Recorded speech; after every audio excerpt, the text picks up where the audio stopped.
Welcome back, Infamously Speaking. I got my guy Quan in the building for a reaction video, which is beyond hype. Before we jump into Oklahoma City, absolutely cooking up Minnesota yet again, a couple programming notes that I have to cover. I'm in another new location, same house this time, same spot. I just had to move upstairs because my son, he's still awake. It's 11:38 p.m. and he's pumping wheels on the bus, jamming out to it like he's listening to DMX. And so I couldn't record downstairs. But on to the serious things. Um, Appreciate the love everybody's been showing. Let's keep it rolling. If you're listening, like, rate, subscribe, comment. Been loving the fan interactions that we've been getting so far. A lot of hot takes. Somebody that agrees with Quan that Steph Curry might rank all time higher than LeBron James. I could have sworn it was. Man. I could have sworn it was Quan's burner account. I even called him. I'm like, you created a burner account? He really did. And the only other thing I wanted to talk about before we jump into the reaction is Infamously Speaking merch is live. It is available. Link's going to be in the description. I know there's a lot of people that have been asking, so appreciate everybody keeping us honest. They're like, Matt, you said that you was going to drop merch once you got the shirts on. And we see you wearing the t-shirt. Where's the merch? We got you. Links in the description. I'll probably put a little video plug right here so y'all can see what some of it looks like. But go get your orders in, and we'll get it out to you as soon as possible. All right, Quan, where do you want to start, man? Where do you want to start about this game? There's a few things I want to start. One is you can't be mad at Zeke. Technically, he's on West Coast time still, so that's true. There's 8:40. that. 8:40. That's fair. That's fair. The merch. Shout out to you for the merch, man. I've been seeing you on the show. We've been talking about it. It's simple. It's plain. It's clean. I shared the link. We're in the Northeast, right? We're in New England, where yesterday was 80, today was 47. So we have options for both, right? I know summertime is coming, but it's still not here. We got hoodies, we got plain tees. I love the Love Infamously one. Definitely gonna cop that. Cop all the apparel. I'm excited. A lot of fans been tuning in. A lot of comments from people we don't know, so I'm loving that interaction. Absolutely, I love that. You know what I find egregious is that because somebody agrees with a Steph take, you just assume it's a burner account, which is wild in itself. But shout out to that man. He had his reasons on there. Good reasons too. Good reasons. Good reasons. So he had a great argument with you. Not me because I'm in agreement. I didn't even argue. I just wanted him to explain his rationale. Okay. I was like, hey, this is valid argument. And so, because some people just say things just for the effect. Yeah, but it's hollow. Almost trolling. But he had some salient points that LeBron stands would definitely hate. If we got some time at the end of the reaction, I think we could. I was thinking about something in that whole debate after those comments, that interaction that I wanted to run by you. But yeah, we could jump into the recap, just not to get thrown off, right? This is why we're here. So let's. Yeah, I want. What's your initial thought on the game? Just the way how it flowed, and I know that we spoke earlier, and I asked you who you got tonight. I was like, you think Minnesota bounced back, and you're like, hell no. So. Yeah, it's not happening. They'll be lucky to win one in Minnesota. Wow, think so? Yeah. OKC's. Not only are they dominating, they're doing it effortlessly again. Like, that's the biggest word that comes to mind when I watch them play. I was watching the second quarter. SGA had like 10, but he wasn't forcing it. It was good, great ball movement. In fact, Minnesota went to zone defense, and that's when Caruso hit the two mid-range shots wide open, because the middle is always, for those who don't know, in a zone defense, the best place to expose the zone is in the middle, right around the free throw line. Exactly. And that's where he kept cutting. He'd get a good look, and they capitalized on it. And then when they went into half, right? They jumped out to like an 8-point lead going into half. Yep. And it still was effortless. And then I was looking at the efficiency of SGA. He was 6 of 9 with 19 points, I believe it was. Yep. and he didn't have a ton of free throws. I think he had like 6 or 5. Yep. And Ant had what Ant have 16 points, I think it 16. was. Yep. Yeah, 16 points on a lot more shooting. It's good to see him aggressive, but you want to see him more efficient, right? Agreed. And then as the game continued, and OKC, actually, you made a good point on why somebody from the East is not going to do well against OKC because those cross court passes, uh, Oklahoma just fills those lanes and intercepts the ball consistently. And the Timberwolves did that. I remember watching the play. I was like, Matt was spot on. I think it was Randall. He's trying to throw a court across the court, and they stole it with ease and obviously capitalized. The points off turnovers was ridiculous in this game. But we talked about that. That's OKC's game. And OKC is great at it, and defense wins championships. So I don't see them. I see them rolling through the rest of these playoffs. As long as they're healthy. Yeah, I mean, so first and foremost, shout out to the Thunder because they did not pull a New York Knicks because they were up 24 at one point. Minnesota cut it to 10. They didn't utterly collapse, so I got to keep my notes that I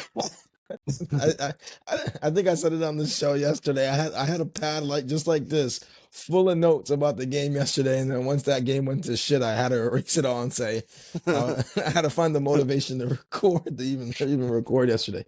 But I think you were spot on with the analysis, especially of the first half.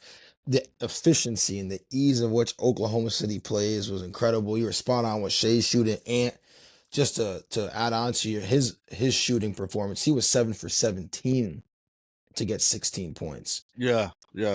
So nowhere near as efficient as Shai.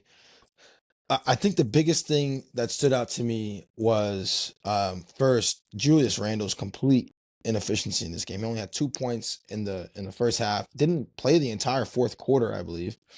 They need him. They need him badly.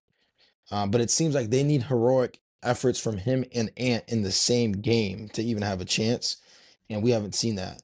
You mentioned Minnesota zone. They did that to try to slow down the offense, but it sped up Oklahoma City's offense. I feel like them going so heavily on the zone is what lost them the game, because how they got close in the fourth was just flying around the court with the ball. I thought Chet was really good in this game. I thought J Dub was awesome. Yeah. Of course, They Shai. both had 20 plus, both of them.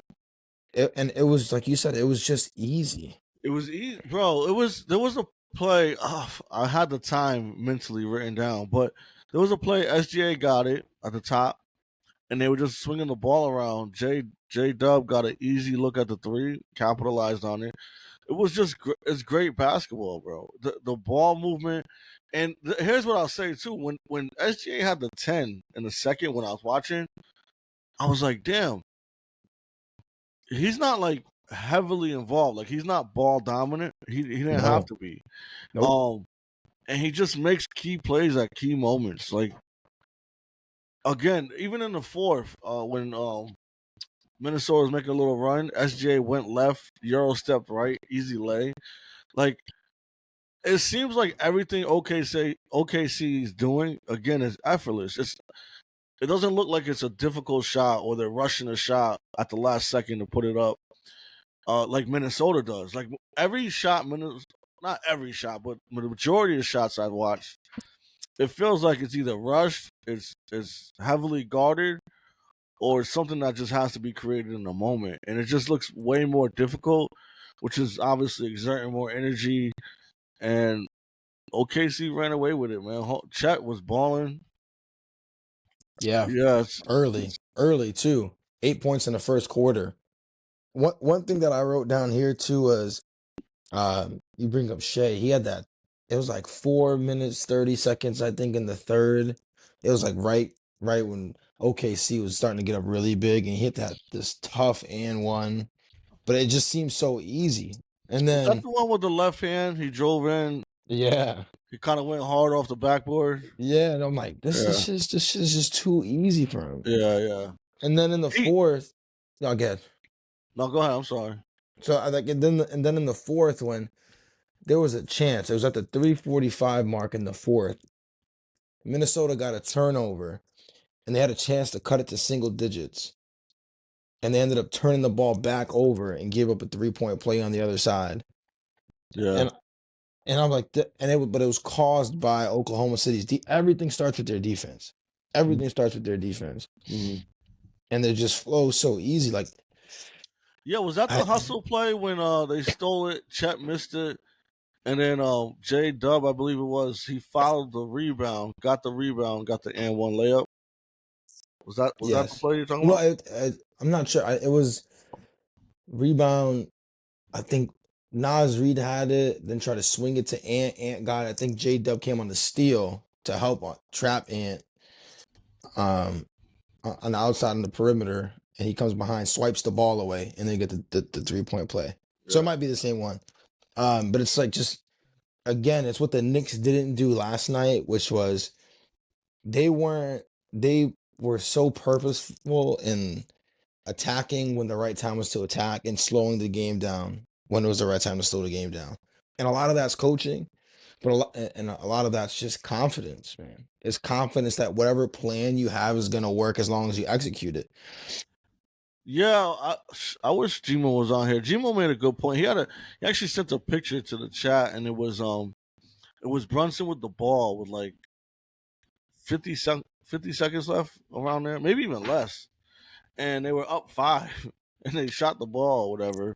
And we know what happens, right? We don't got to go through the whole recap of that game or what happened. Even though I didn't get to touch that recap, it was an exciting fucking game to watch. It's what Oh, made me absolutely. fall in love with like basketball in the first place. Um, it's never over till it's over type of thing, right? I Um, mean, I didn't say it on the show yesterday, but I said it to you, so I'll say it here. Aaron Neesmith had a T-Mac moment. yeah, I mean, classic.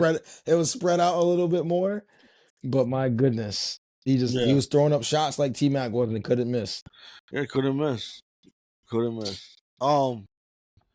Yeah. So I feel like I said earlier on one of the other shows is I don't see OKC losing. I think the finals is theirs.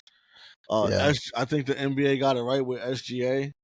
I know we talked about that too a little bit. Like it should have been out had OKC lost to Denver, um, and Joker put up what he usually puts up. I think they would have probably gave it to Joker. I mean, as a human, how do you not take into effect what you saw during your vote in the conference final? Yeah. In the playoffs to get you to the conference finals. I wonder if the votes are already cast. I'm not really sure how the voting happens, but it was just strange because I looked it up. I know we talked about it on the show on Sunday. And I think last year's MVP was announced like I think the date was like May 10th, May 8th, something like that. So it was early in May, and we just found out yesterday. And yesterday was the 21st. So little makes you feel like maybe they were trying to wait for the outcome of that series, right? Yeah, yeah, But I think the big reason why he won it, of course, his numbers, but also just how dominant his team was. yeah, Denver wasn't even close as far as win total goes. yeah. No, OKC cooked. I love what SGA did. He bought all his teammates Rolexes and stuff like that. I think that shows the character of a person. They also showed him after his shoot arounds prior to the game, signing everybody's memorabilia. I think that's fire because I remember, and that's the thing I fell in love most with the game, and people don't realize is I went to a shit ton of Boston games as a kid. My mom took me to a lot of them. That's one thing she definitely did. She took me to a lot of Boston games, and I remember. I know I told this story. Like I remember D Brown in his Reebok pumps warming up, and we was calling him over. He'd be like 1 minute, but he never came over. Some of the other players did, but he didn't come over. But to interact with especially as a child, some of these are your heroes. So to be able to interact with them and them show love is what you fall in love with the game. So I love that he does that. I think that's respectable, and I think that's fire. I think that goes to his character, and I love to see him as the face of the game, even though he's from Canada technically. But Right. they said it on the I think it was Doris Burke that said it on the broadcast. Like the game is in good hands with this young fella as the face of the league. Absolutely. I mean, he plays the game the right way, and man, the beauty of the mid range, the beauty of the mid range, I'm man, telling you, bro. the beauty of the mid range. That mid range to keep your career going even after it probably should have stopped. I mean, lethal, bro. Just absolute. He was hitting some tough shots like over Gobert, Yeah. and I'm just like, it's effortless. Which leads me to my question, and it's probably the biggest thing that I have written on my board as far as like spaces taken up, which is, what does Gobert do in this series in particular? Like, what does he do? I don't know what his stat line I don't was, even see him on the floor often when I'm but watching the game. in the Or if he's on the zone, floor, huh? especially when they go zone, it he doesn't alter the shots. Yeah. He doesn't alter any shot. in a zone, you're barely going to the bucket on the zone. To be quite honest, you're Mhm. either they're forcing you to take a three because the three is usually open on the wing, Right. depending on how fast you're sliding and moving the ball and all that shit. But the the the most consistent shot on the zone you want is the one at the free throw line in the middle, right? So Gobert should step up to that, but he's worried about the guys on the corners on the baseline coming in for an alley oop or just boxing Right. them out. So he looks a little lost, and I've seen players do that. But that's Gobert. I think Gobert's overrated in my opinion. But like, because the crazy thing is like, so I mean, obviously the zone killed Minnesota. Oklahoma City ripped off like a 20-6 run, and Minnesota had 5 turnovers in that span. After playing a pretty good first half with I think it was like 1 or 2 turnovers, they really limiting the turnovers. I just remember watching it, and so I was watching the alternate broadcast, the like I forget what they call it. Sports Deportes. No, no, it's the one on ESPN News. It's like Ryan Rucco, Tim Legler. So it's like Okay. the Thursday night prime where they have like the Yeah. stats I and know all what that you're shit. talking about. And like I was thinking, I'm like, man, what is Rudy doing here? And then like a minute after, like I said it out loud, and like a minute after I said it, Tim Legler's like, "What is Gobert doing? Like, what is he on defense?" And he's like, he's not gonna give you much offensively because Oklahoma City is a good rebounding team. So like, what does he do? Yeah. It's like, I do you mean, he's just go there to to be. Nas Reed at the 5? Like, if you're Minnesota, do you just go to Nas Reed at the 5 You're gonna have early to. You're gonna have to to. space the floor? Yeah. You have You, to. I'm surprised they're playing zone though. With a good shooting team. they shouldn't, You should just man up. and they did, Zone, and that's what helped them get in the game. yeah, you got to man up. You can't play zone against a good shooting team, especially a team that plays together like that. Um, it's too difficult. I remember playing zone in the Actually, I did want to bring this up. I remember saying I'm going to bring this up. So when I played in the Filipino league recently, all they play is zone, and they play 2-3. Minnesota looked like they was playing the 3-2. Mhm. Which limits the 3-pointers a little bit more, right? Yep. The two, I told them, I said, why are we playing zone? They don't want to play man. I can't convince them to play man to save my life. But now, rightfully, on the other end, when we're on offense, the defense is also playing 2-3.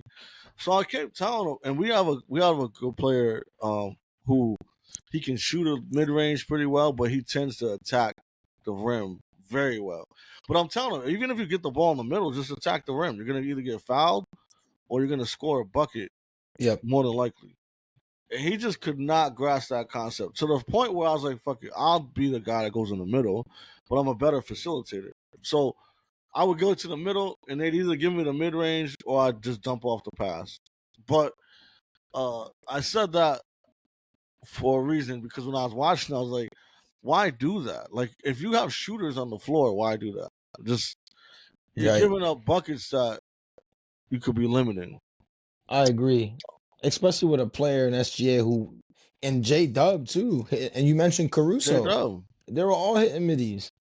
Like all of Yeah, them. They're like, I I mean, I remember there was you was watching Sport Deporte, so you didn't hear this, but when was it Frankenstein when he got the ball off a nice pass, I Frankenstein. think it's from SGA, right in the middle. He's like maybe 6 feet from the rim, and he had a little touch shot, and it went in. And she was like, "Oh, he's so good at that." And That's that his is not an shot. easy. That's not an easy shot. I'm like, George, this guy is 7 foot, right? He's 7 foot, 6 feet from the rim. You think that's a difficult shot? What are you talking about? Because I try to equate it to like, okay, I remember when I was young, right? We'd all have those basketball hoops that are Yep. adjustable, and we used to adjust them so we could dunk and mimic our players and all that shit. Yep. Absolutely. I remember playing with my boy Brandon, and he would be Shaq, and I'd be Penny, and we would always just act like we're playing, do pick and rolls, alley oops, and shit like that. But I equate it to that because we would only make the rim maybe 2 or 3 feet higher, which is Exactly. where it is for them, right? So it's like it's really not that difficult. I wish I had height and I could have lived out my dream, but I'm still living out my dream Well, just through a different way now. I mean, to be fair, Rudy ain't doing that. So there's not a lot of bigs that have that in their repertoire. It's either like they can shoot from That's distance terrible.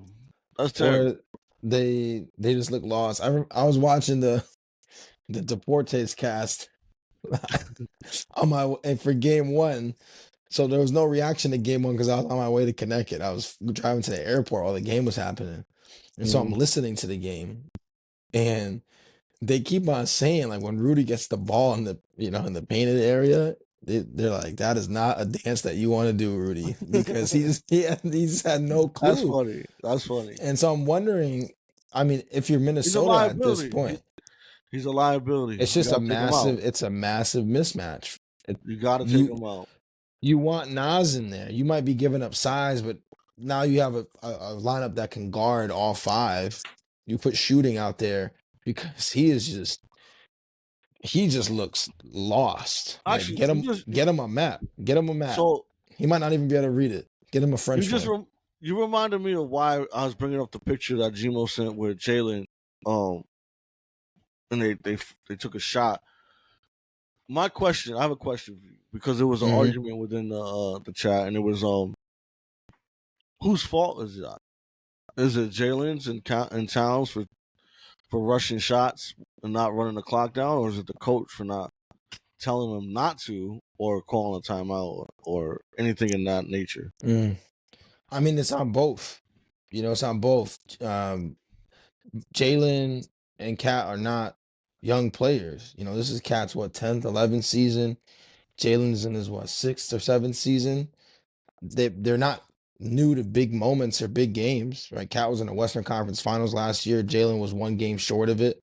But if you're Tibbs, right, like there's some times where you just got to call come out, even if it's just to recollect your guys, because you, your starters play heavier minutes. When you get fatigued, one of the first things to go is some of your thought, your decision making processes.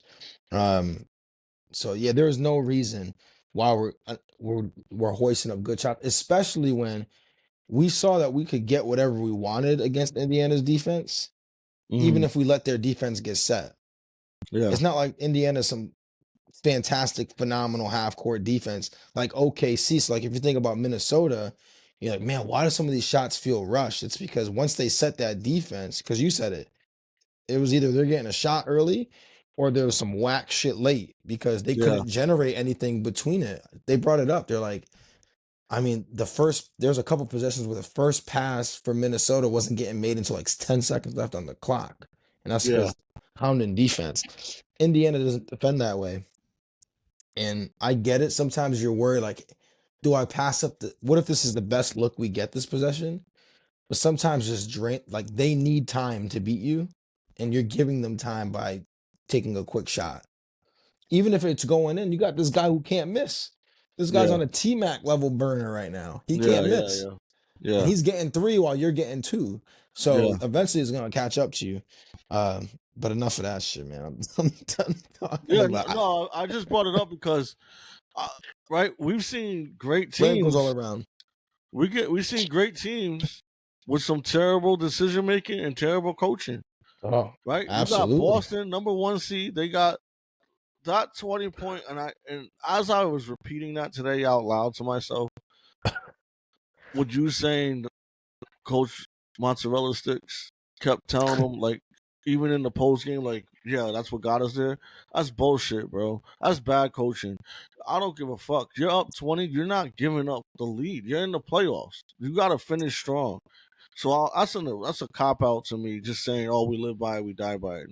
Mm-hmm. Not in that situation. Twice, 2 games in a row. No, 2 no, games in no, a no. row. So then with this one, I like your take on that because that was what I was thinking too. I think it's on both. I think again, if I'm Tibbs, I'm saying why are we taking these shots and why are we rushing these shots?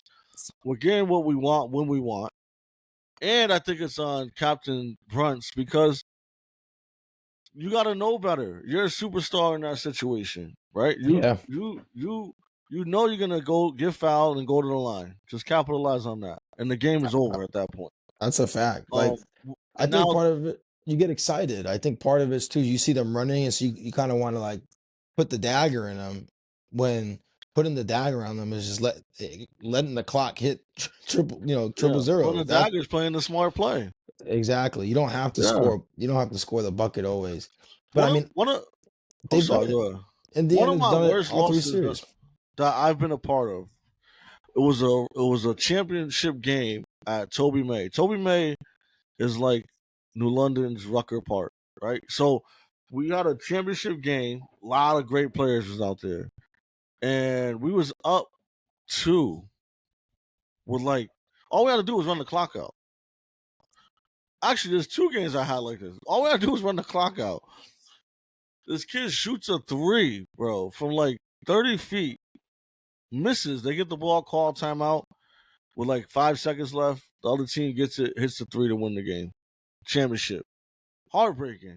And it was preventable. That's the problem when it's Right. preventable. So then we was a playoff game. Our team was ass all season, but we was healthy and we had a good squad for the playoffs. And we was playing against I think it was the number 1 seed. If it wasn't the number 1 seed, it was the number 2 seed for sure. We had them, bro. My boy steals the ball, and instead of running the clock out, he goes, shoots the layup, and misses. They get the ball back. Same thing. They hit the shot to win the game at the buzzer, and we lost. And those losses they're deflating. That's why it's funny, right? Because I think Ori said he'll take Indiana. I mean, he'll take New York beating Indiana by 10 at least next game, and I can see why, right? I don't think it's egregious. I just think that the way the game was played, I don't see any blowouts happening in this game. And to me, a 10 point is kind of a blowout. Yeah, I agree with that. It's a large victory. Scooby, come on, Yeah, bro. especially in this NBA where it's so easy to score points, as we Yeah. saw. So I don't. I think it. And I think Gmo's feeling the same way. Where like that loss is so deflating, bro. Now they're professionals, so they can move on from it and not dwell on it. But that is a deflating loss. Like I said, I'm dwelling on those 2 losses still to this day. Like I had a championship. I told you, mate, but they ruined it. And to, And to that's circle fair. back to the coaching part, we didn't have coaches in that Toby May tournament, by the way, or the other one. It's like, does Minnesota live with? I'm watching Gobert now on the screen. He's literally just standing there trying to box out, but not really doing anything. He's Do you live lost. with that, or do you make the adjustments you need to give your team a chance? You have Right? to. You have Yeah, to. yeah. If you're a Right? good coach, you have to. You have to. And if I'm Ant, I'm like, yo, if I'm Ant, I'm in the locker room. I'm like, Julius, where the fuck you at? You had a great playoffs. We hit adversity, and where'd you go? Yeah. You know who I want to see as a coach, and I know it was talked about before, but it's gotten lost.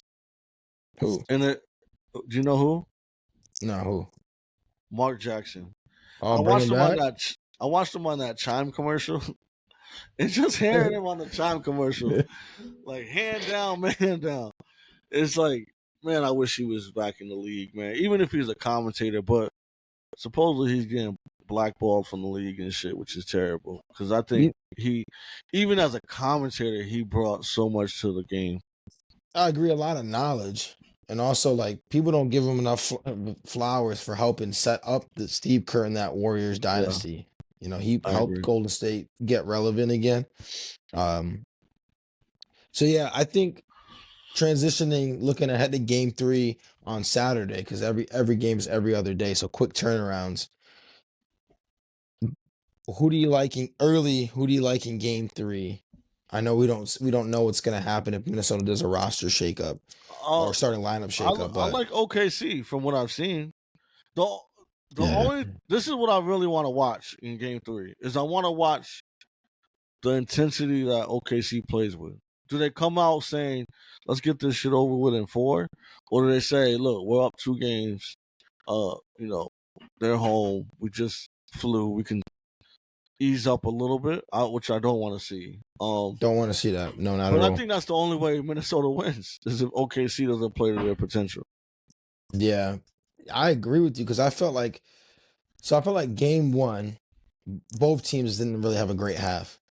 I felt like this game, Minnesota was deliberate in what they wanted to do offensively, which is get to the bucket, get to the bucket. I thought Ant did a great job. I know they scored 25 in the first, and Ant assisted or scored on 16 of those points. Yep.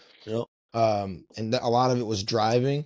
But I'm not sure if you noticed this, because of all that driving, and maybe because of his lack of 3-point success in the last game, he wasn't taking threes that he would normally take, which Okay. concerns me a little bit. I He didn't. looked I didn't. I passive. didn't notice that. He looked I did see passive the on. one in the corner he made. I seen one on the wing he took that he didn't make, but I didn't notice him being passive on the 3. It Like could have if just you, been something I missed.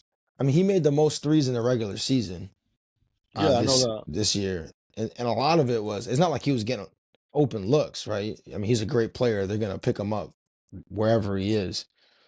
But a lot of it was just quick decisions. He catched the ball and have a split second of open space, and he was letting it fly, and he wasn't doing that. And so that's what I'm gonna be looking for because they need that. That's when he becomes so lethal because when you're hitting the 3, they're gonna have to close out harder on you, which allows you, blow bys, and that's either Yeah. attacking the basket, and being able to kick it out to people that might hit shots, or just finishing at the hoop, maybe getting the and one. I'd have to rewatch some of this because what I get what you're saying, right? And it makes sense, but he had success driving. So if He you have did. success driving, you don't really necessarily want to change that up because you're having the success you want. And the success driving could be because of the closeouts, right? And he's driving by them. He made a few crazy moves. I was like, wow, this guy he's really disgusting. I'm talking about like dribbling, getting to the rim, and then finishing at the rim. But I think he's more effective when he does drive. Obviously, the 3-point shot is the 3-point shot, and it plays a big part of the game. But another thing is, Ant Edwards, he doesn't strike me as someone who's not confident. He could Yeah. go over 10, and I still think if he got the shot, he's gonna take it. And another thing, and we talked about this, and they said it about I always call him Da Vinci Code, so I don't pronounce his name right. But DiVincenzo. yeah, so he made a easy lay, and then he hit 2 threes. Sometimes you got to see that ball go in, Yeah, for sure. right, and then you feel more confident throughout the rest of the game. So, like I said, I have to watch it because I don't remember watching and seeing and saying to myself, "Damn, he seems passive on the 3." Yeah, there were just some points where I'm like, he would have pulled that. He would have pulled that. Gotcha. And some of those possessions, it was during that run where they were just getting empty looks. Like he would get rid of the ball and it wouldn't find them again, and they wouldn't generate any offense. So Oklahoma City, to wrap this one up, goes up 2-0, winning 118 to 103. And the stat that I thought was wild, that this is Oklahoma City's 60th double-digit win this season. Wow. So, That's yeah, crazy. absolutely dominant. I agree with you. I think it's going to be OKC as long as they don't try to like. All right, we can chill because I'm not sure if you remember Game 1 against Memphis. I know it was a while ago, but they were down massive, and then Ja gets hurt, and they're like, oh, okay, we'll turn it up. We'll win this game now, and they ended up coming back and winning the game, and then they swept the Grizzlies. So I hope they don't try to take a game for granted because every extra game you have to play is another chance that someone that you need for the finals could potentially get hurt. Yeah. It doesn't. They could pick up technical fouls, whatever. You have no idea what could happen. Yeah. The more games you have to play. I want to jump back really quick to the Steph Curry thing because that was another very hot contested take. The Brunson one was a hot one. The Curry one was a hot one. So pretty much what our friend was saying in the comments was here's Steph's take or case. Been in Golden State his entire career, didn't have to leave teams to get a chip. And people will say KD, but he won one before KD got there. He spearheaded the 73-9 team, most regular season wins ever. Has the same amount of rings as Bron. First and only unanimous MVP. Has revolutionized the game in ways that LeBron hasn't, as far as the prolific 3-point shooting, changed the way that people play the game. I think that might have been. Oh, and has a winning record against LeBron in the playoffs. And so what he was saying is, if he gets another ring before he retires, and ends up with one more than LeBron, that conversation is something that needs to happen. That he ranks all time higher than LeBron James. And I know you instantly were like, yeah, all right, yeah, he gets it. Is there anything there that one you disagree with, or two that you want to add to that as why Steph I do Curry? disagree with him. And I think I know where you're gonna go, but go I ahead. disagree that he doesn't need another ring for this conversation to be That's had. what I figured you would say. We're already in the conversation if you think about it. That's why we're having this. That's a good point. So that's where I disagree. I think that we can have the conversation now. And I get it. Like LeBron's stature is so great, and he had that crazy run while being in the bum ass East.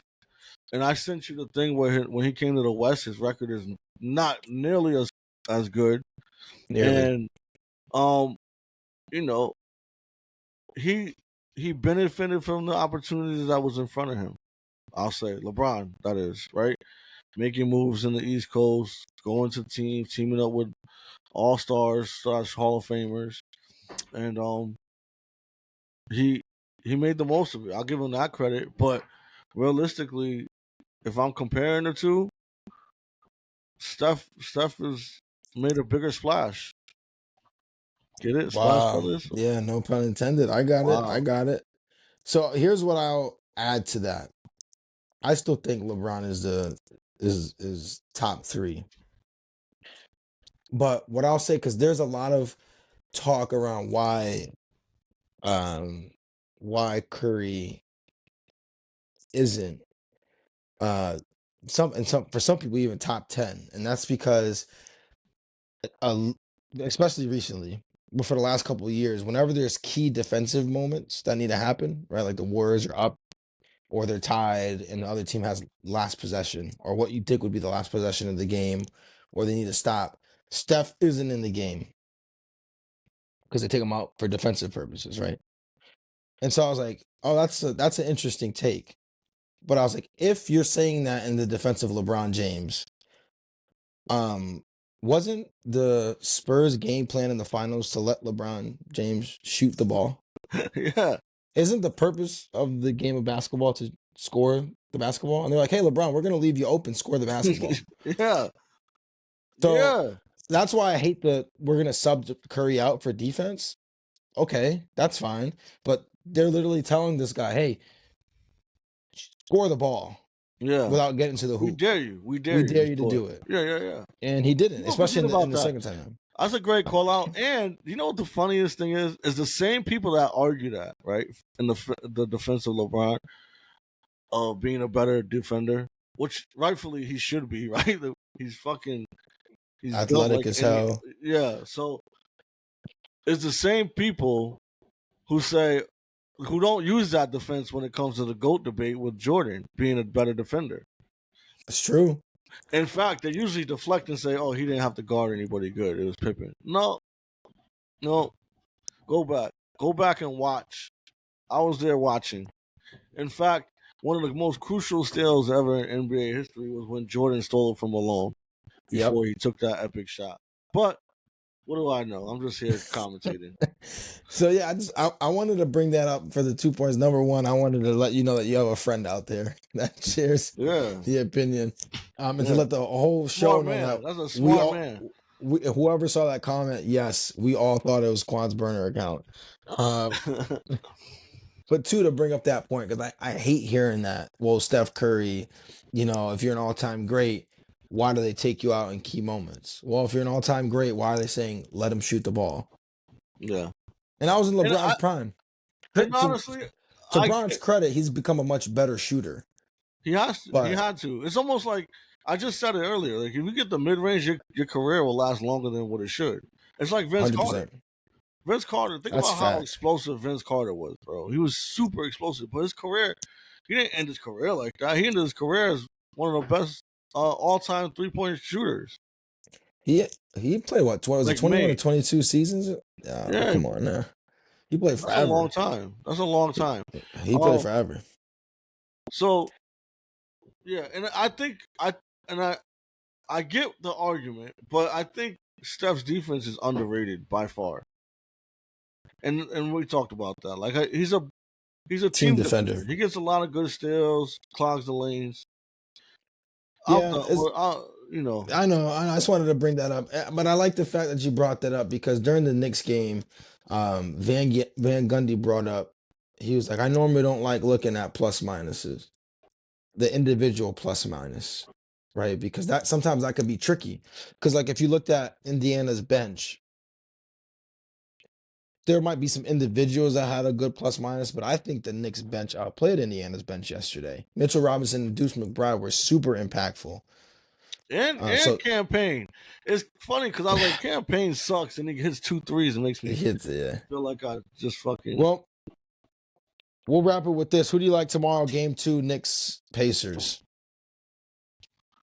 I'm gonna take the Knicks. I think the Knicks can take this win. I want to see how they come out performing. I want to see how they perform throughout the whole game, obviously, because that's important, as we just saw. But I want to see if they look deflated a little bit. Yeah, I mean, they got smacked by Boston in Game 5 and came out fantastic in Game 6. Now, under different circumstances, how they lost. Very different. But here's what I'm saying: win tomorrow, and Game 1 is forgotten. Yeah. Very true. You're going to Indiana where you can win. So we'll end it there. Appreciate everybody for tuning in. And as always, think critically, speak infamously. Love. Love.